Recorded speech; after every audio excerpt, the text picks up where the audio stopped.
can like share now? And we had an hour of rehearsal before the show tonight.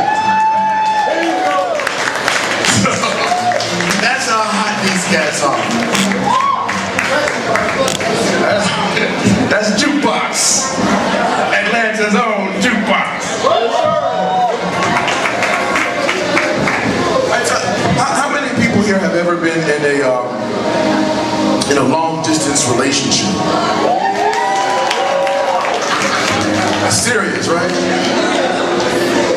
I lived in Vancouver, Canada for 2 years, doing this show for Showtime called Jeremiah,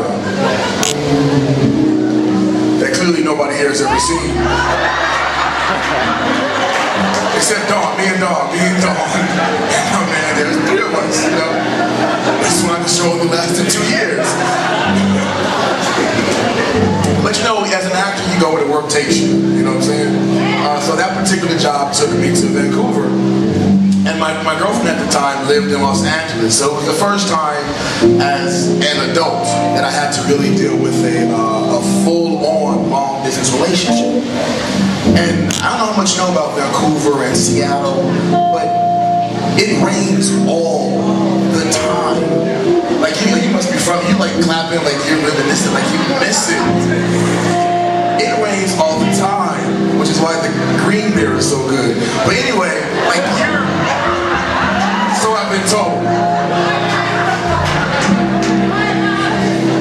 I'm totally sober in January, I'm telling you.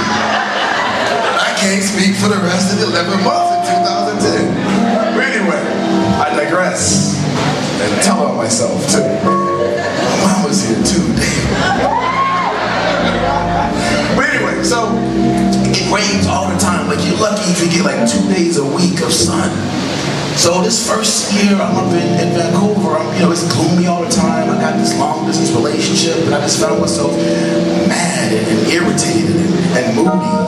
And then irritated that my mood was being affected so easily, you know? And then we got picked up for a second season. Surprisingly, with only 2 people in Atlanta have seen the show, we got picked up for a second season. So the second season, it occurred to me that I should really reframe and be grateful that I have love. It's like there are people who live in the same city who don't have that kind of love that we had. There are people who live in the same household and don't have that kind of love that we had. So I decided, let me back up. Let me look at this from a mature perspective. And that's when I really became grateful, even more grateful for the love. I learned to celebrate the love and embrace the distance. And our relationship fared like so well. We broke up a few years later, but the experience was a level of maturity that I reached because of the experience. And out of that came this poem that I call Sprung.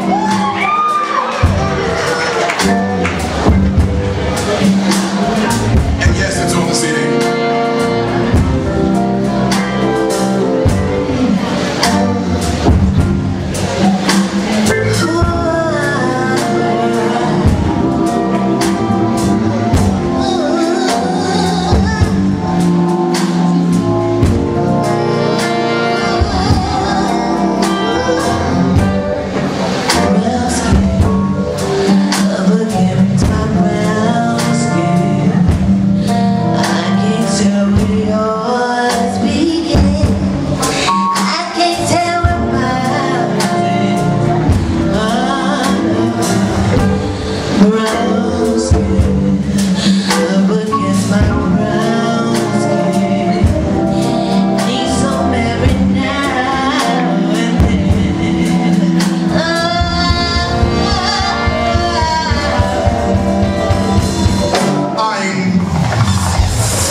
no brown skin. I'm scheming for a chance to get up in between again, so I could truly be Malcolm in the middle.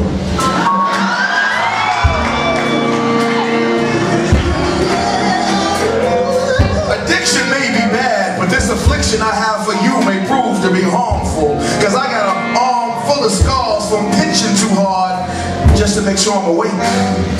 Because this state of mind takes up entirely too much time and brain space. You see, I'm so busy thinking of you when there's 1,400,320 other things I need to do. Like,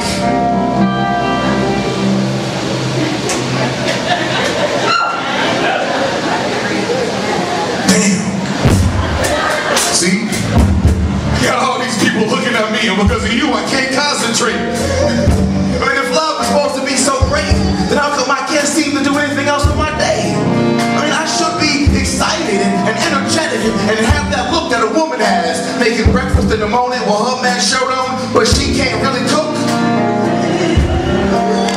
I mean, I should be motivated to take on the world, but instead I'd rather lay in bed with images of your naked body floating through my head, let my toes curl and spirit rise. And can you hear it? Cries of your name and your character's name when we role play. And damn, I'm in bed by myself and it's like you're 300,000 miles away. And as much as the player in me wants to stray, I can't, because frames of your fine ass dance in front of my face, sending me back to my new favorite place, under the covers, where lovers like us bust through walls of insecurity, and lust is simply the foreplay that leads to the purity of love without fear. See, I exhale deeply when you were here in my arms. I inhale kind of deep too when I'm laying there by myself trying to fill my lungs with memories of the essence of you. But the presence of you, that presents yet another dilemma as I enter your personal space. Which part do I kiss first? The curve of your calf or the smile on your face? Reflecting the love in my eyes, suggesting that the wrinkle of your nose is love that mirrors the furrow of my brow, which loves how that mole in your chin winks at the diamond in my tongue, which longs to lick your lips as they pucker toward my chuckle as you laugh at how our love persists in this cyclical path over and over and over and over and over.